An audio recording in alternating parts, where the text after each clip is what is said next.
የኢትዮጵያ ካቶሊክ ቤተክርስቲያን ጳጳሳት የችግኝ ተከላ አደረጉ። በአዲስ አበባ ሀገረ ስብከት ኮንሰላታ ማርያም ቁምስና እየተካሄደ በሚገኘው 60ኛው ጳጳሳት ጉባኤ የኢትዮጵያ ካቶሊክ ቤተክርስቲያን ጳጳሳት የችግኝ ተከላ አደረጉ።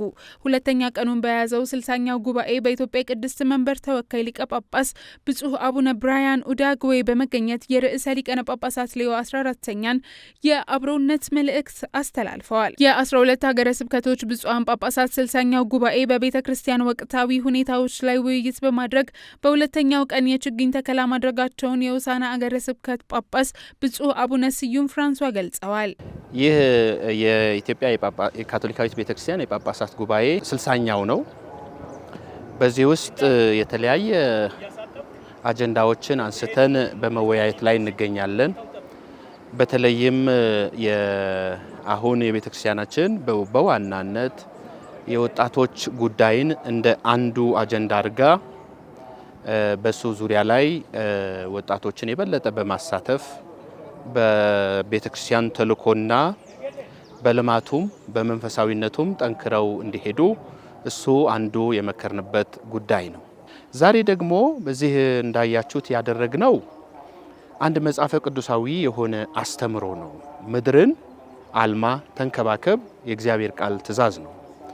ይህንን ቤተክርስቲያናችን በየሰበካው ይሁን በጋራ ዛሬም እንዳደረግነው ምድርን መንከባከብ ተገቢ ነው። ምክንያቱም ርዕሰ ሊቃነ ጳጳሳት በቅርብ ጊዜ በሞት የተለዩት ፍራንቼስኮስ ውዳሴ ላንተ ይሁን በሚል መልእክታቸው ያስተላለፉት መልእክት በዋናነት ምድራችን የጋራ ቤታችንን እንንከባከብ። ይቺ ምድር የሁላችን ናት። ይቺን ደግሞ ካልተንከባከብናት አሁን ያለንበት በሀገራችን ይሁን በዓለማችን እንደምታዩት በአውሮፓ አሁን ባለበት ብዙ ቃጠሎ ነው ያለው። የሰደድ እሳት ቃጠሎ ነፍስን ሁሉ እያጠፋበት ያለ ነው። ሀገራችንም በተለያየ ጊዜ ሰው ሰራሽና የተፈጥሮ አደጋ የሚፈታተናት አገር ናት። ቅርብ ጊዜ በመሬት ናዳ፣ ባለፈው ዓመት እንደዚሁ ብዙ ህይወታቸውን ያጡ አለ።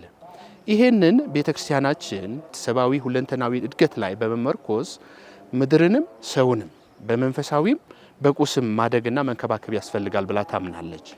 ይሄንኑ ምሳሌ በማድረግ ቤተክርስቲያናችን የዛሬ የጳጳሳት ጉባኤም ያደረግነው በጋራ ሆነን በየሰበካው በግል እየተከልን ነው፣ በየቁምስናዎች እየተተከለ ነው።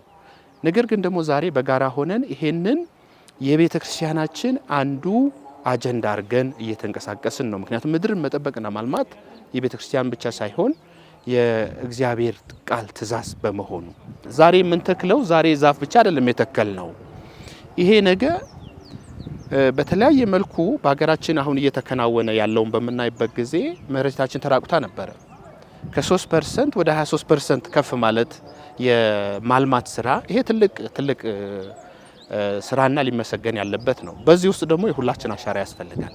ቤተክርስቲያናችን እንደውም ቀድማ ይሄንን ነገር እያደረገች ያለውን በቤተክርስቲያን ዙሪያ ብዙ ጊዜ ታያላችሁ ዛፎች አሉ አይደል እንዴ? ያንን አጠናክሮ መቀጠል ነው። ሐምሌ 30 ቀን የተጀመረው የኢትዮጵያ ካቶሊክ ቤተክርስቲያን ጳጳሳት 60ኛው ጉባኤ በተለያዩ የቤተክርስቲያንና ወቅታዊ ሁኔታዎች ላይ እየመከረ እስከ ነሐሴ 2 ቀን 2018 ዓ.ም የሚቆይ ይሆናል።